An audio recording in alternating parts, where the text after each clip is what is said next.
오늘의 성경 말씀은 민수기 2장입니다.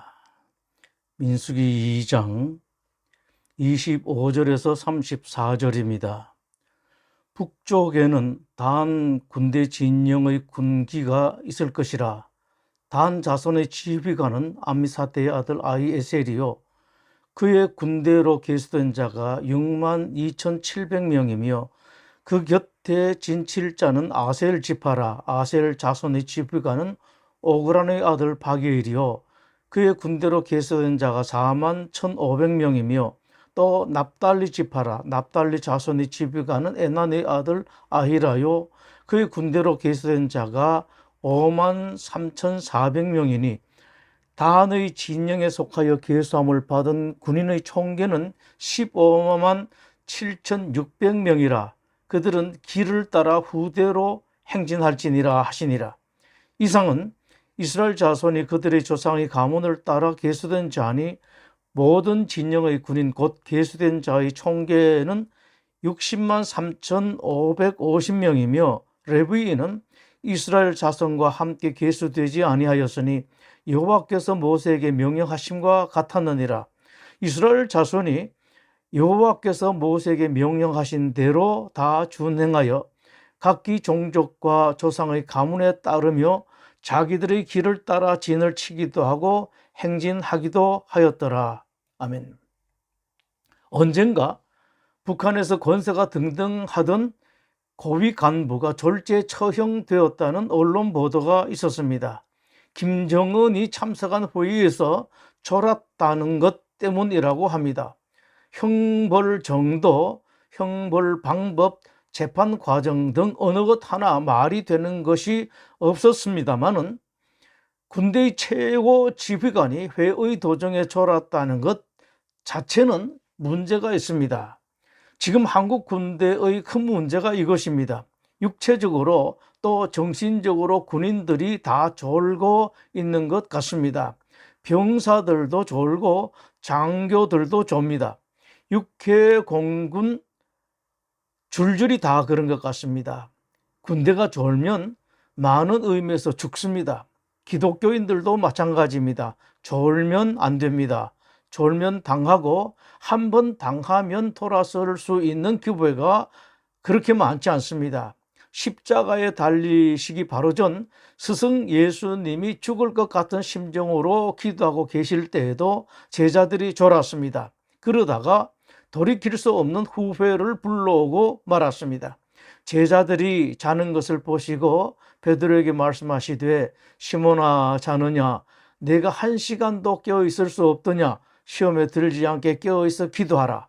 마가복음 14장 37절 38절 말씀입니다. 그런데 바로 뒤인 마가복음 14장 50절의 말씀은 이렇습니다. 제자들이 다 예수를 버리고 도망하니라. 졸지 말아야 합니다. 기독교 신자들이 졸면 나라가 다 졸게 되어 있습니다. 모두가 다 졸아도 기독교 신자들만 정신 차리고 있으면 나라는 괜찮습니다. 십자가 군대가 진짜 군대이기 때문입니다. 이스라엘이 가나안을 향해서 출발하기 전에 하나님께서 인구조사를 하라고 지시하셨습니다. 전체 이스라엘 백성들이 인구조사를 한 것이 아니라 전쟁에 나가서 싸울 만한 사람들의 숫자를 세라고 하셨습니다. 전쟁한다는 말씀입니다. 민수기 2장에서는 군대를 어떻게 편성할 것인가에 대해 말씀하시므로 기독교 교회 그리고 기독교 신자에 대해서 말씀하십니다. 엄청난 적들이 호시탐탐 노리고 있는 어둠 가득한 이 세상에서 어떻게 하면 승리할 수 있는가? 어떻게 하면 기독교 신자들이 행복할 수 있고 다른 사람들을 행복하게 만들 수 있는가? 먼저 2절에서 진을 치되 회막을 향하여 사방으로 치라고 말씀하십니다. 회막 혹은 성막은 하나님께 제사 지내는 곳입니다. 하나님께서 거기서 이스라엘과 만날 것이라고 말씀하셨습니다. 모든 백성과 만나는 것이 아니라 백성들의 대표인 모세와 회막에서 만나셨습니다. 오늘날로 말한다면 회막은 교회 예배당입니다. 따라서 이 말씀은 이스라엘의 전쟁은 회막을 중심으로 하는 것이다. 즉 기독교 신자들의 전쟁은 교회를 중심으로 하는 것이라는 말씀입니다. 유대 포로 출신 다니엘은 정말로 뛰어난 사람이었습니다. 당시 페르시아는 전국을 120개 지방으로 나누어서 각 지방에 장관을 두었습니다. 그 지방 장관들을 통솔하기 위해 페르시아 왕은 장관들 위에 세 사람의 총리를 세우려고 했는데 그 총리 중 한 사람으로 다니엘을 세우려고 했습니다. 다니엘은 이스라엘 포로 출신이라 페르시아 고관들의 거부감이 어마어마하게 했습니다마는 다니엘이 워낙 뛰어나서 자기네들과는 감히 비교할 수가 없었습니다. 실력과 능력으로는 도무지 상대가 되지 않았던 고관들은 다니엘을 고발할 거리를 찾아냅니다. 다니엘의 신앙 문제를 물고 늘어졌습니다. 다니엘이 절대로 여호와 신앙을 양보하지 않을 것을 알고 왕을 찾아가서 30일 동안 왕 이외에 그 누구에게도 기도하면 사자굴 처형을 하자는 건의를 하고 왕의 허락을 받았습니다. 다니엘은 그 사실을 알고서도 하나님께 기도하는 것을 중단하지 않습니다. 다니엘 6장 10절의 말씀입니다. 다니엘이 이 저서에 왕의 도장이 찍힌 것을 알고도 자기 집에 돌아가서는 윗방에 올라가 예루살렘으로 향한 창문을 열고 전에 하던 대로 하루 3번씩 무릎을 꿇고 기도하며 그의 하나님께 감사하였더라. 다니엘의 이 전술이 바로 험한 세상 사는 기독교 신자들이 가질 수 있는 최고의 전술입니다. 수천 년 동안 실전 경험을 가진 악령들이 사회와 가정을 파괴하려고 신자들과 신자들의 신앙을 무너뜨리려고 온갖 애를 다 쓰고 있습니다. 이런 세상에서 하나님의 사람들이 승리할 수 있는 길은 그 다니엘의 전술밖에 없습니다. 다니엘의 그 전술은 과연 효과가 있었을까요? 다니엘은 즉각 고발되었습니다. 대적들이 왕을 찾아가서 왕의 명령으로 금지했음에도 불구하고 다니엘이 하루에 3번씩 기도하고 있다고 고발했고 다니엘은 사자굴에 던져지고 말았습니다. 다니엘의 전술은 실패하는 것 같았습니다. 여기서 신자들이 알 것은 사자굴 속에 떨어진 것 같은 지경이 와도 그러나 하나님께는 그게 끝이 아니라는 사실입니다. 다니엘이 사자굴에 던져지고 난 후 다니엘을 아꼈던 왕이 밤새 잠을 이루지 못하고 온갖 생각을 다 합니다. 그렇게 똑똑하고 명철한 다니엘이 그처럼 굳게 믿는 신이라면 어쩌면 그 신은 진짜 신일지도 모른다. 혹시라도 다니엘이 섬기는 여호와라는 신이 다니엘을 살려줄지도 모른다. 다음날 왕은 새벽 일찍 사자굴을 찾아갔습니다.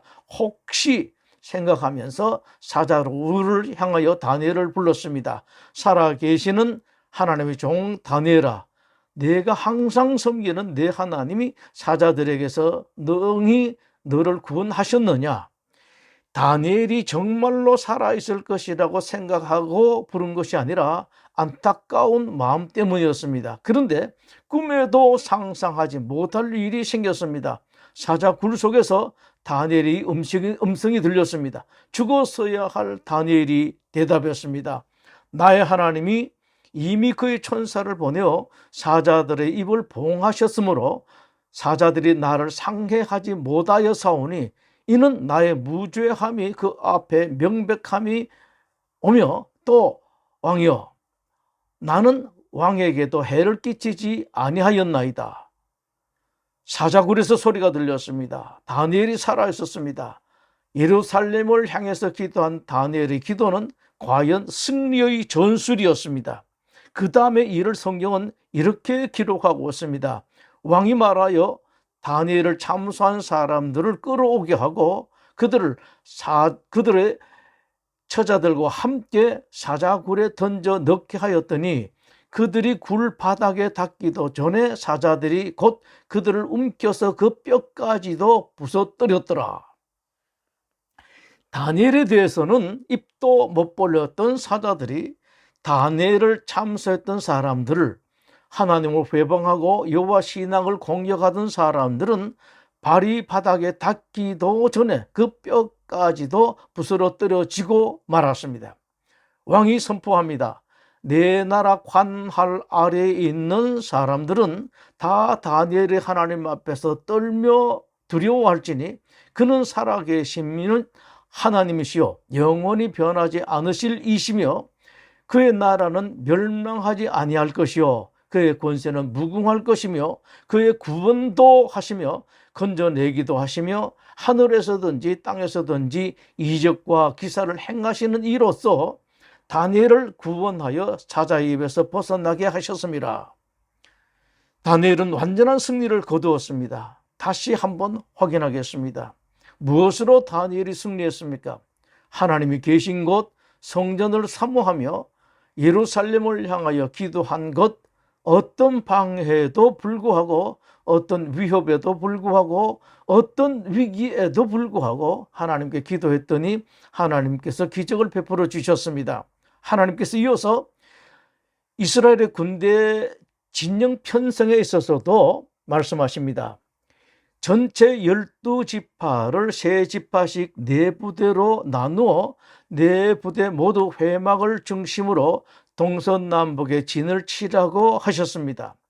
전체 부대의 지휘관은 모세가 되고 4개 부대에 각각 지휘관이 있었습니다. 즉 이스라엘이라는 군대 각 지파에 지휘관이 있었고 3지파를 묶은 4부대에도 각 지휘관이 있었고 전체 군대에 총사령관이 있었습니다. 이처럼 광야 교회인 이스라엘 군대는 철저하게 지휘 체계가 확립되어 있었습니다. 이것으로 하나님께서 오늘날 교회에 대해서 말씀하십니다. 교회에는 질서 체계, 즉 지휘 체계가 분명해야 한다. 물론 구약 시대의 말씀이 오늘날 신약 시대에 그대로 적용되지는 않습니다. 사정과 상황이 다를 수 있습니다. 그럼에도 불구하고 하나님의 가르침에는 시대와 상황을 뛰어넘는 진리가 있습니다. 이 진리를 볼 줄 알아야 합니다. 신약의 말씀이든지 구약의 말씀이든지 그 속에서 자기 가정 그리고 교회에 주시는 진리를 찾아볼 수 있는 눈을 가지십시오. 그 눈으로 이 험한 세상에서 넉넉하게 승리할 수 있는 길을 찾고 축복도 영광도 누리십시오. 그리고 진리를 볼 수 있는 그 눈을 아들, 딸에게 나누어 주십시오. 50년 전만 해도 한국은 전 세계의 많은 나라들 중에 꼴이었습니다. 그랬던 한국이 그 많은 나라들을 제치고 우뚝 일어섰습니다. 다른 말로 하면 한국보다 훨씬 앞섰던 수많은 나라들이 지금은 한국보다 훨씬 못한 나라로 추락했습니다. 나라든 누구든 떨어지는 것은 한순간입니다. 아차 하면 한국이라는 나라도 또 개인도 다시 옛날 그 자리로 떨어질 수 있습니다. 이미 많은 학자들이 경고하고 있습니다. 그러나 절대 떨어지지 않는 길이 있습니다. 기독교 교회, 기독교인들이 바로 서는 것입니다. 기독교만 바로 서면 그 모든 우려는 기우에 그치고 맙니다. 신자들이 정신을 차리지 못하면 넘어지는지도 모르고 넘어지고 망하는 줄도 모르고 망하고 맙니다. 이제 이스라엘의 군대 지휘 체계를 통해서 오늘날 교회에 주시는 가르침을 봅니다. 오늘날 기독교 교회, 기독교 신자들이 전쟁을 하는 군인인 것은 아닙니다. 그러나 맨날 총 들고 싸우는 것은 아니지만 어떤 면에 있어서는 기독교 신자는 군대요, 총을 들고 전쟁 중에 있는 군인이라는 것을 알아야 합니다. 또 교회는 군대와 같은 질서가 있어야 한다는 것도 알아야 합니다. 분명한 질서가 있어야 험한 싸움에서 이길 수 있습니다. 지휘하는 사람은 자기가 지휘하는 사람이라는 위치를 알아야 하고 지휘를 받는 사람도 자기가 지휘받는 사람이라는 위치를 알아야 합니다. 이스라엘 군대를 향하여 하나님께서 지시하신 이런저런 일들을 보면 하나님이 참으로 세세하시다, 어떤 때에는 지나칠 만큼 세세하시다는 느낌을 지울 수 없습니다. 1장에서 말씀하신 각 지파의 지휘관 정도는 사람들이 결정할 수 있을 텐데, 그것까지 또 세 팔을 묶어 한 지파로 한 부대로 편성하고 각 부대의 대장은 누구인지 그것까지 일일이 다 지명하셨습니다. 또 인구조사도 누가 하든지 알아서 하면 될 텐데 그것 또한 모세와 아론 그리고 각 지파의 지휘관이 해야 한다고 지정하셨습니다. 심지어 텐트 치는 일까지 이렇게 저렇게 하라고 일일이 다 지시하셨습니다. 이것으로 하나님께서 또 말씀하시는 바가 있습니다. 하나님께서는 어떤 다른 것보다는 교회에 대해서는 매우 세세하게 지시하신다는 사실입니다. 여기에는 이유가 있습니다. 교회는 그리스도의 몸이고 교회의 머리는 그리스도입니다. 따라서 교회는 철저하게 사람이 아니라 머리인 그리스도의 지시를 받아야 한다는 말씀입니다. 교회에도 똑똑한 사람들이 많이 있을 수 있습니다. 경험 있는 사람들도 많을 수 있습니다. 지식 대단한 사람도 있을 수 있습니다. 그러나 교회 기독교 신자들이 알아야 할 것은 교회와 신자들은 철저하게 교회의 머리이신 그리스도의 지시, 가르침을 따라야 이 험한 세상을 이길 수 있다는 사실입니다. 교회에서의 일뿐만 아닙니다. 신자 한 사람 한 사람, 그리고 신자들의 경제, 사업, 가정의 문제 다 철저하게 그리스도의 지시를 따라야 합니다. 그렇지 않으면 필경은 실패하고 뒤처지고 맙니다. 하나님을 아버지로 모시고 살아가는 사람, 예수님을 주님으로 모시고 살아가는 사람들은 이것을 제대로 알아야 합니다. 이 말은 여러분, 교회주의가 아닙니다. 단지 교회를 키우고 교회에 사람 많이 모으기 위해 하는 말씀이 아닙니다. 신자들의 행복을 위해서입니다. 신자들이 더 행복하고 신자의 자녀들이 행복하게 살도록 하기 위해서 이 말씀을 하시는 것입니다. TV를 보거나 책을 보면 세상적인 멋진 방법이 수도 없이 많습니다. 그것도 나쁘지는 않습니다만, 그러나 신자들이 가장 먼저 가장 중심적으로 따라야 할 것은 하나님의 말씀, 즉 하나님께 주신 방법입니다. 그렇다면 구체적으로 교회 그리고 기독교 신자들은 어떻게 해야 되겠습니까? 어떤 형태, 어떤 모양으로든 하나님께서 주시는 가르침을 찾아내야 합니다. 성경 말씀을 통해서 가르침, 당신의 종을 통해서 주시는 가르침, 세상의 일들과 자연을 통해서 주시는 계시를 통하여 오늘의 문제, 자녀의 문제, 경제 문제 등 모든 일의 길을 찾아야 합니다. 하나님께서 주시는 길을 찾으려고 애를 쓰고 찾기 위해 기도하고 믿음의 어른들에게 물으십시오. 고민하십시오. 생각하십시오.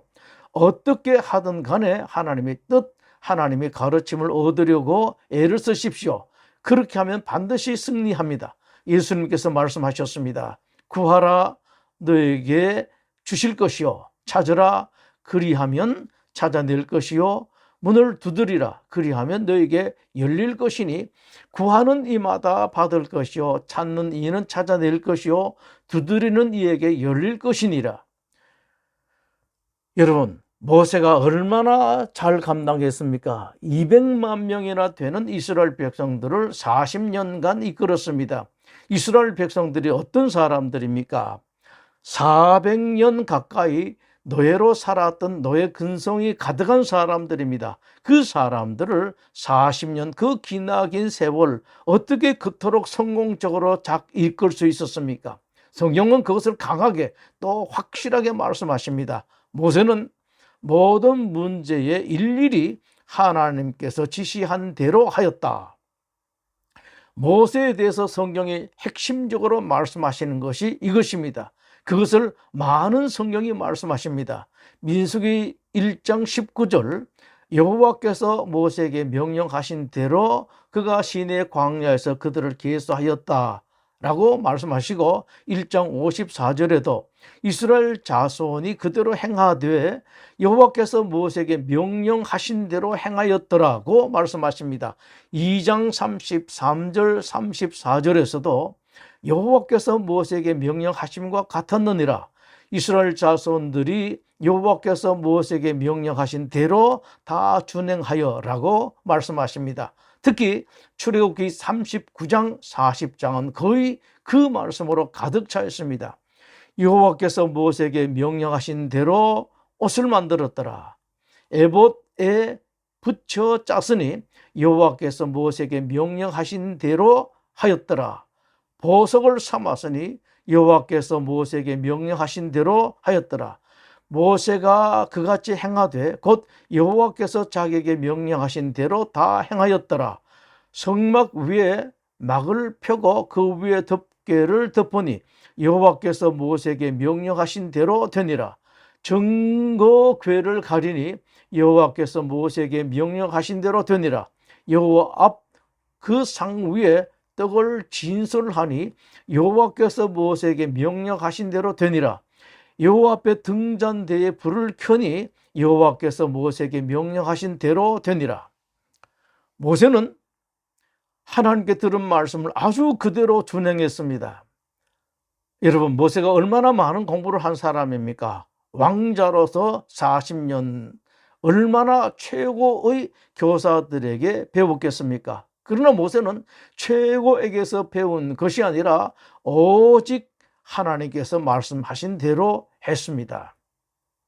모세의 승리 비결은 자기가 배운 것, 자기가 생각하는 것, 똑똑한 사람들의 머리를 모아서 만든 지혜가 아니라 하나님께서 하신 말씀을 그냥 그대로 순종한 것이었습니다. 오늘날 기독교회, 기독교 신자들이 철저하게 배워야 할 것이 바로 이것입니다. 신자들은 세상에서 아무리 많은 공부를 하고 많은 경험을 가지고 있다고 할지라도 자기의 생각, 여러 사람들의 의견, 세상의 상식, 세상의 흐름을 따를 것이 아닙니다. 그것은 승리로, 성공으로 이끌지 못합니다. 하나님께서 하신 말씀대로 하는 것, 이것이야말로 신자들을 이 험한 세상에서 승리할 수 있게 합니다. 성경에서 찾고 또 찾고 생각하고 고민하고 물어보기도 하십시오. 그렇게 해서 하나님 뜻을 찾으면 그 뜻을 그대로 행하십시오. 비록 때로는 그것이 전혀 아닌 듯해도 우직하게 따라 해보십시오. 신명기 29장에서 모세를 통해 하나님께서 말씀하십니다. 그런즉 너희는 이 언약의 말씀을 지켜 행하라. 그리하면 너희가 하는 모든 일이 형통하리라. 아멘. 기도하겠습니다.